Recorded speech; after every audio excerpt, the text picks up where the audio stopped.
부르심, 영어로 콜링 또는 소명, 이렇게 말할 수 있겠습니다.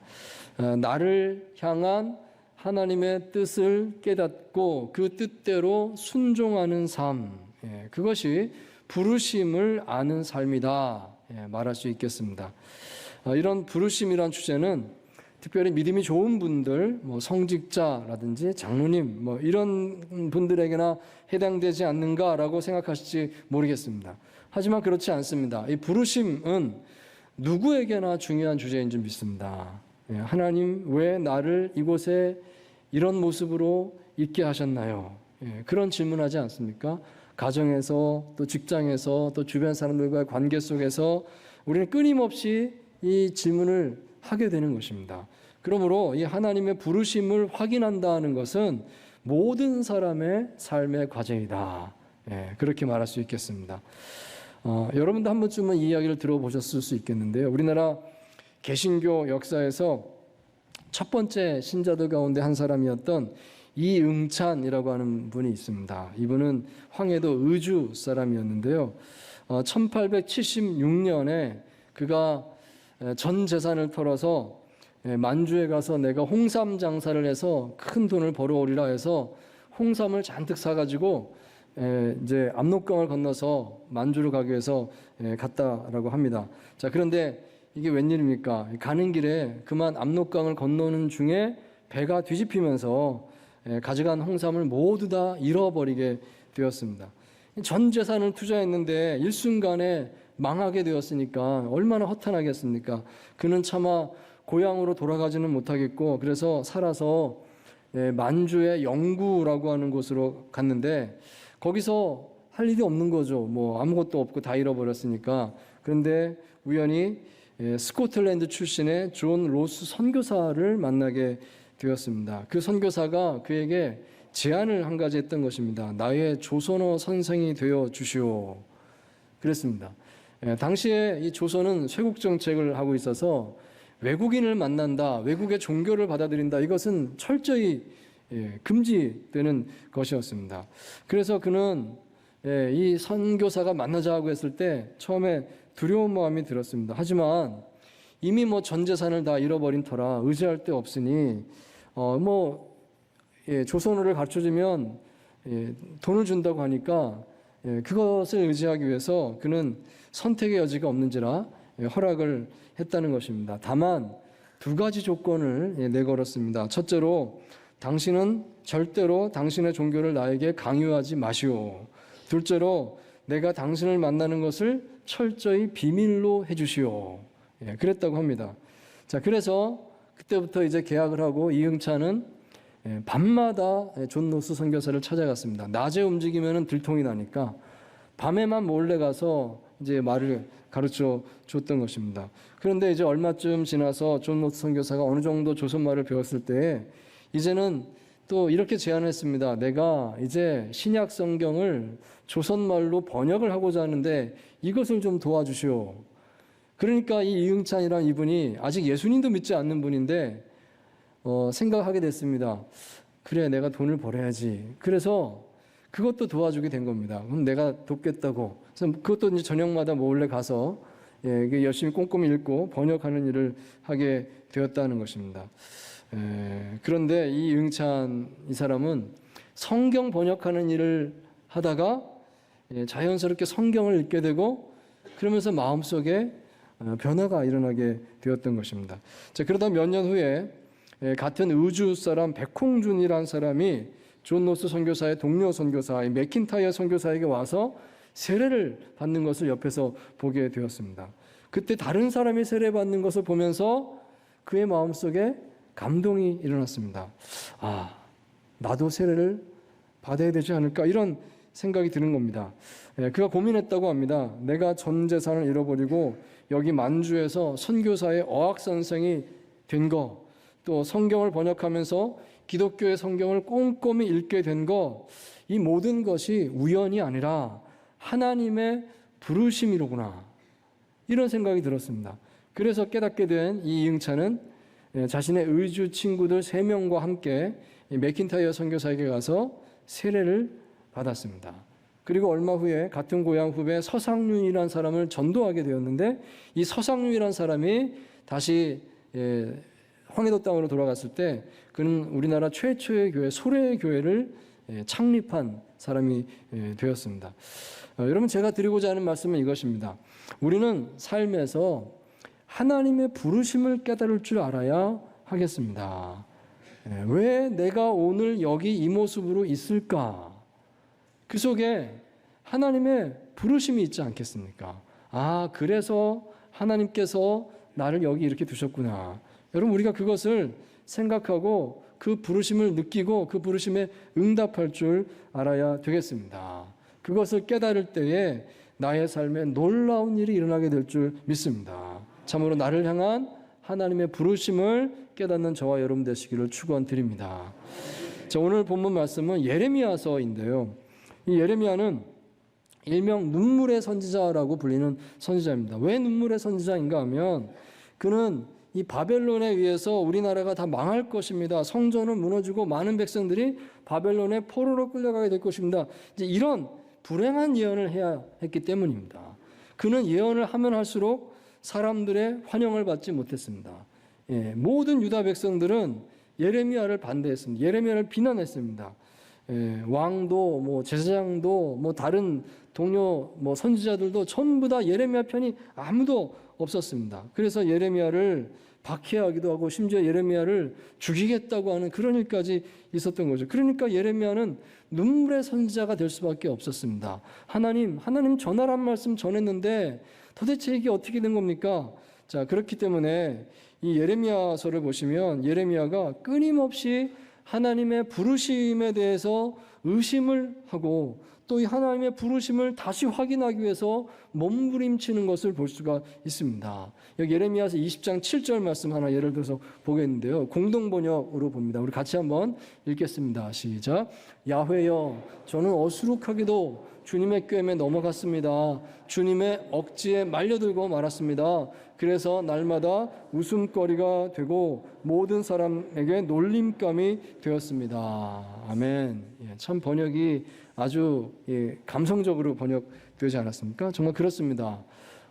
정말 솔직하게 고백을 했다는 것이죠. 내가 하나님의 꼬임에 넘어갔습니다. 오죽하면 그런 말을 했겠습니까? 정말 답답하고 하나님께 섭섭한 마음이 있다는 겁니다. 하나님 시키신 대로 말을 전했을 뿐인데 왜 나는 이런 탄압을 받습니까? 고통스럽다는 것입니다. 그래서 하나님께 이렇게 탄원을 한 것이죠. 또한 예레미야 20장 9절 말씀에도 연이어서 이런 또 고백이 나오고 있습니다. 역시 공동 번역인데요. 한번 띄워주시겠습니까? 제가 읽겠습니다. 다시는 주의 이름을 입 밖에 내지 말자. 주의 이름으로 하던 말을 이제는 그만두자 하여도 뼛속에 갇혀있는 주의 말씀이 심장 속에서 불처럼 타올라 견디다 못해 저는 손을 들고 맙니다. 예레미야의 고백입니다. 너무 힘드니까 그래서 예레미야가 어느 날 이렇게 결심했다는 것입니다. 더 이상 이제 내가 예언을 하지 말자. 하나님의 이름도 말하지 말자.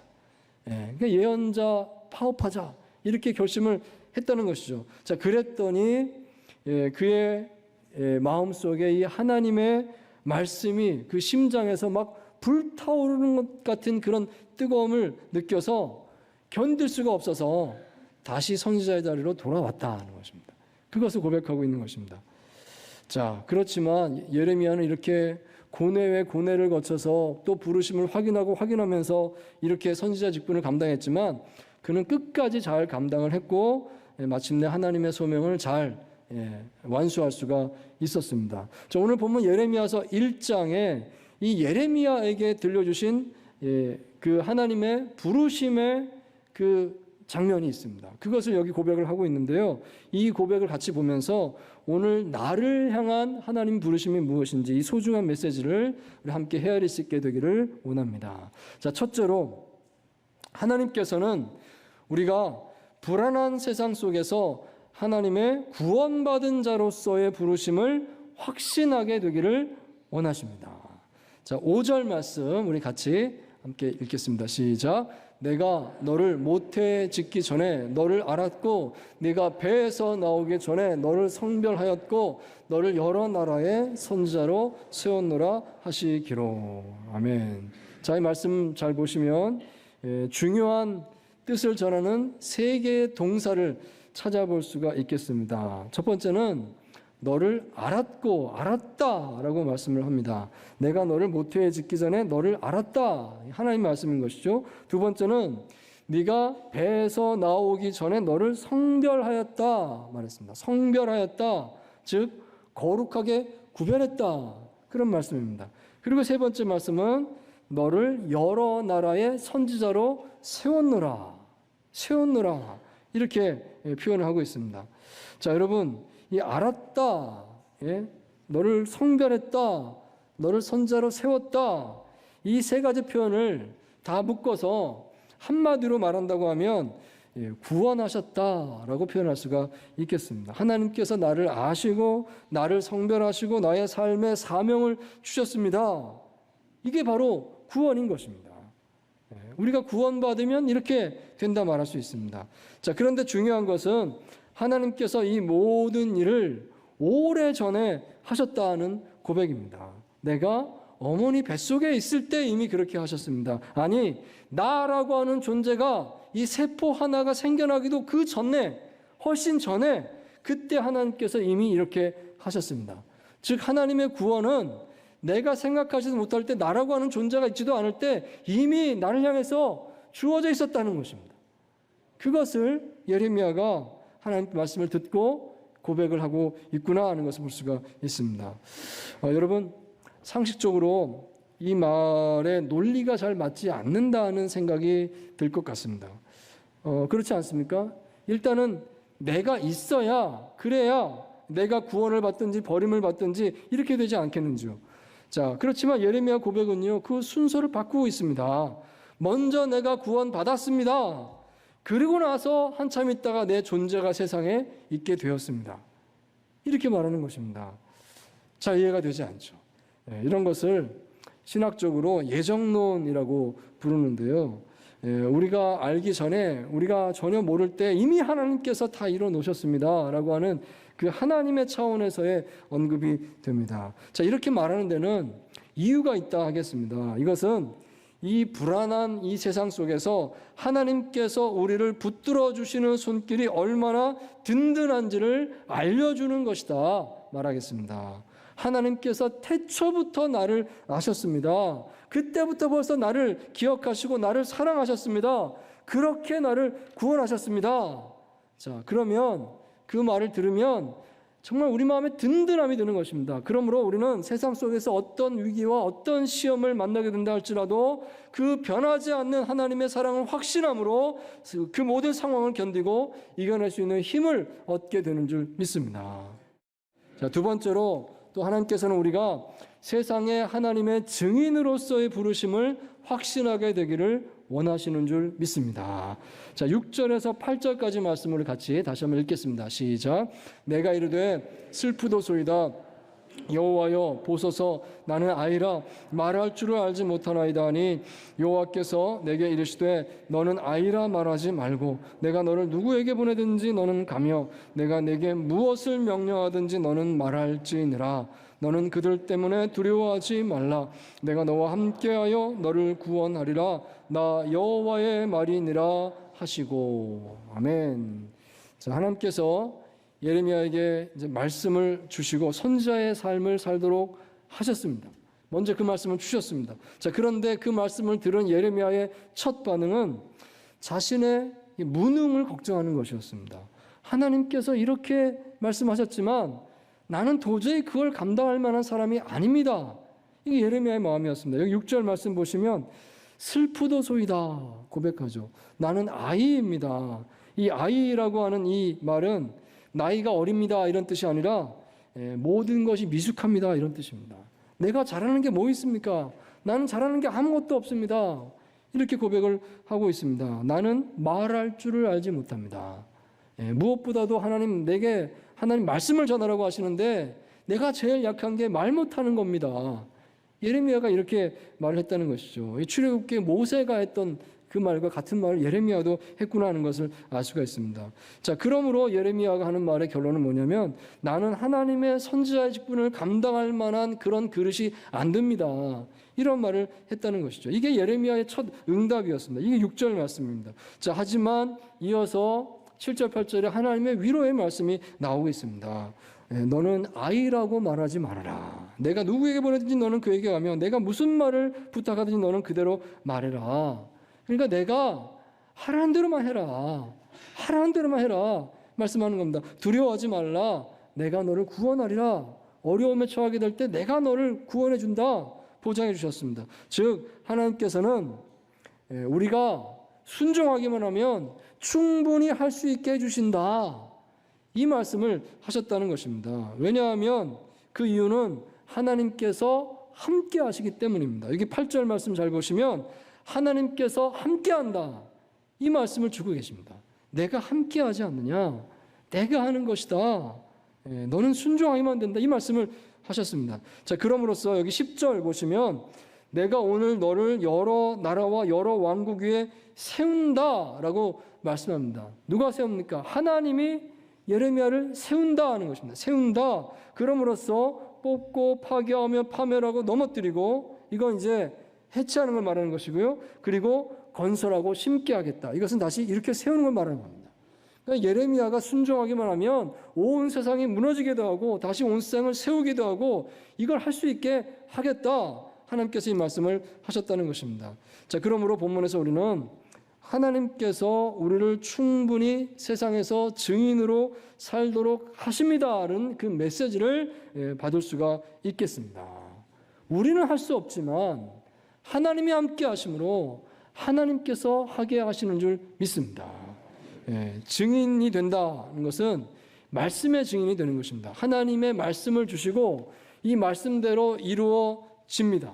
내가 이 말씀을 순종하고 이 말씀대로 삶을 행할 때 내 삶 속에 이 말씀의 능력이 나타나게 되는 줄 믿습니다. 주님께서 이것을 하시겠다 말씀하십니다. 자, 여기서 우리가 눈여겨볼 것은 이 모든 것이 하나님의 의지라는 사실입니다. 예레미야는 분명히 사명을 감당하기에 자신이 부족한 사람이라는 고백을 했습니다. 그렇지만 하나님께서는 된다고 말씀하시는 겁니다. 왜냐하면 하나님이 하시기 때문입니다. 내가 하기 때문에 된다. 여러분, 이것은 오늘 우리의 삶에서도 동일한 원리인 줄 믿습니다. 사실 대부분의 이 성도님들이요, 이 사명이라고 하는 말을 들으면 부담감을 많이 느끼시는 것 같습니다. 사명이요, 준비가 안 돼 있는데 오늘 예레미야가 대답하는 것과 똑같습니다. 나는 그럴 그릇이 안 됩니다. 나는 어린아이입니다. 나는 말 못합니다. 이렇게 말하지 않습니까? 우리 보통 성도님들이 사명이라고 하는 주제에 대해서 이런 솔직한 반응을 할 것입니다. 자, 그렇지만 하나님께서 함께 하시는 삶을 살아간다고 하면 하나님께서 우리의 삶에 오셔서 하나님께서 친히 사명이 이루어지게 만들어 주실 줄 믿습니다. 우리는 그 점을 보아야 하겠습니다. 그러므로 우리가 할 일은요, 우리가 뭘 어떻게 더 잘하겠다라고 하는 게 아니라 하나님께 삶의 주도권을 내드리고 순종하는 것인 줄 믿습니다. 그저 순종하기만 하면 됩니다. 어떤 대단한 것을 하라는 것이 아니라 그냥 하나님이 시키시는 대로만 하겠습니다. 소박하게 그렇게 살면 하나님께서 이루어지게 하실 줄 믿습니다. 저는 이것을 이 단어를 사용해서 표현하면 적절하겠다 생각을 해봅니다. 우리는 라이트 헤비급입니다. 이렇게 표현하면 어떻겠습니까? 복싱이나 격투기나 이런 1대1 대련 경기를 보면 체급이라고 하는 게 있습니다. 그 가운데 헤비급이 있고요. 또 라이트 헤비급이 있거든요. 헤비급은 더 무거운 겁니다.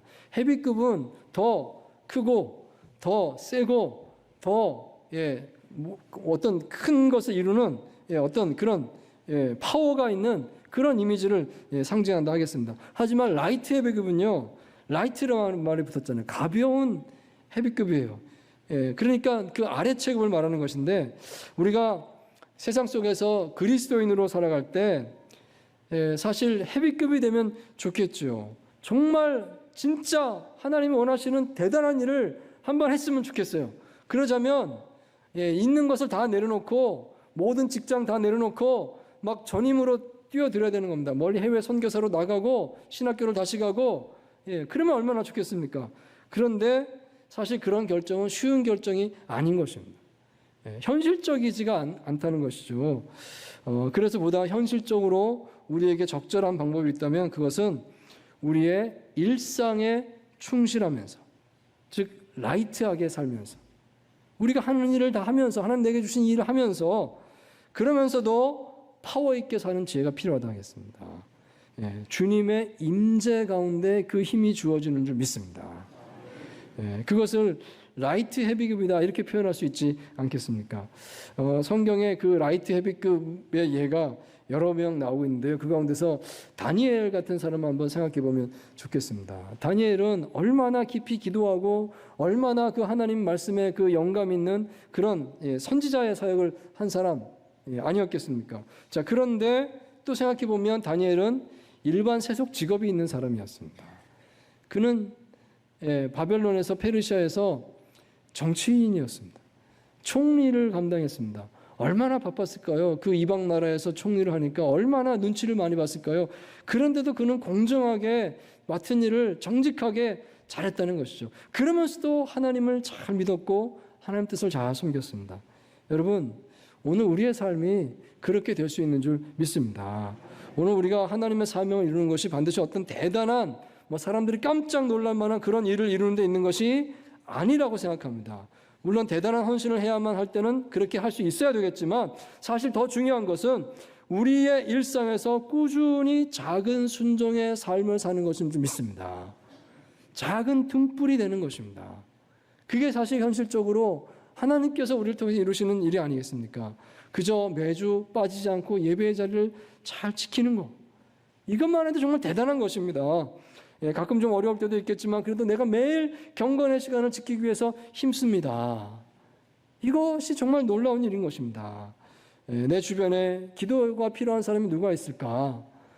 누구 한 사람 기도 필요한 사람을 알고 그를 위해서 기억해서 기도하는 것입니다. 이런 실천이 소중한 것이죠. 가정에서 또 가까운 사람과 관계 속에서 내가 말과 행함에 조금이라도 본이 되기 위해서 좀 더 노력하는 것. 교회에서 소그룹 모임에 빠지지 않고 잘 참석해 주는 것. 또는 조금 더 성실하게 정직하게 내 삶의 현장에서 살려고 노력해 가는 것. 그런 것입니다. 이런 기본적인 활동을 꾸준히 하는 것만으로도 이 안에 성령께서 함께 하신다고 하면 충분히 하나님의 사명은 이루어질 것을 우리는 기대할 수 있는 줄 믿습니다. 사랑하는 성도 여러분, 오늘 자신의 삶을 향한 하나님의 부르심을 깨달을 수 있기를 바랍니다. 하나님, 왜 나를 여기 이런 모습으로 두셨는가요? 그 뜻을 깨달을 때 나의 삶에 놀라운 하나님의 뜻이 펼쳐질 줄 믿습니다. 이 불안한 세상 속에서 하나님의 구원받은 자로서의 부르심을 확신하시기 바랍니다. 또한 이 세상에 하나님의 증인으로서 나는 살겠습니다. 그 부르심을 다시 한번 마음에 확신하게 되시기를 주의 이름으로 축원드립니다.